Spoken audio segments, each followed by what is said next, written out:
ಎಷ್ಟು ವರ್ಷಗಳ ಕಾಲ ಲವ್ ಮಾಡಿ ಮದುವೆ ಆದ್ರಿ? ಆಲ್ಮೋಸ್ಟ್ 2009 8-9 ಅಂತಂದರೆ ಒಂದು 10-15 ಇಯರ್ಸ್ ಆಯಿತು ಲವ್. ಬಟ್ 10 ಇಯರ್ಸ್ ಆದಮೇಲೆ ಮದುವೆ ಆಗಿದ್ದು. ಐ ಥಿಂಕ್ ಕೊರೋನಾ ಟೈಮಲ್ಲಿ ಹೌದೌದು ಮದುವೆ ಆಗ್ತೀರಾ? ಹೌದು. ಯಾರನ್ನೂ ಕರೆಯಲ್ಲ ಮದುವೆಗೆ, ಸಿಂಪಲ್ ಆಗಿ ಮದುವೆ ಆಗ್ತೀರಾ, ಈ ಬಗ್ಗೆ ಹೇಳಿ. ಸಿಂಪಲ್ಲಾಗಿ ಮದುವೆ ಆಗೋದಕ್ಕೆ ಕಾರಣ ಏನಂದರೆ, ನಮ್ಮ ಜೀವನಕ್ಕೆ ಆಲ್ರೆಡಿ ಏನಂತಾರೆ ಕಷ್ಟಗಳನ್ನು ನೋಡಿ ಬೆಳ್ಕೊಂಡು ಬಂದಿದ್ದರಿಂದ ದುಡ್ಡನ್ನ ಅಷ್ಟು ಈಸಿಯಾಗಿ ಖರ್ಚು ಮಾಡೋದಕ್ಕೆ ಮನಸ್ಸು ಬರಲಿಲ್ಲ. ಒಂದು ಅಷ್ಟು ದುಡ್ಡು ಇರಲಿಲ್ಲ.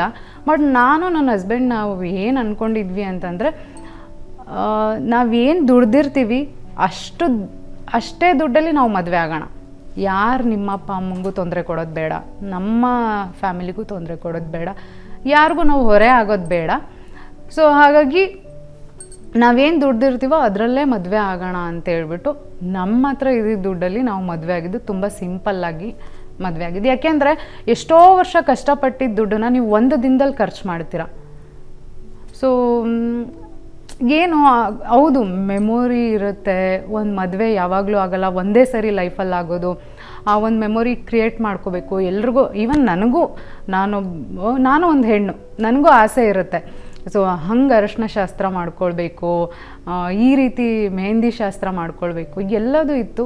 ಬಟ್ ನಾವು ಕೆಲವೊಂದನ್ನು ಸ್ಯಾಕ್ರಿಫೈಸ್ ಮಾಡಬೇಕಾಗತ್ತೆ. ಏನಂದರೆ ಫ್ಯೂಚರ್ಗೋಸ್ಕರ ಸ್ಯಾಕ್ರಿಫೈಸ್ ಮಾಡಬೇಕಾಗತ್ತೆ.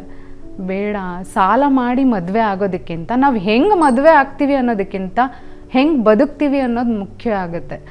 ಸೊ ಹಾಗಾಗಿ ನಾವು ಹೆಂಗೆ ಬದುಕ್ತೀವಿ ಅನ್ನೋದು ಮುಖ್ಯ. ಬೇಡ, ಸಿಂಪಲಾಗಿ ಆಗೋಣ ಅಂತ ಆದ್ವಿ.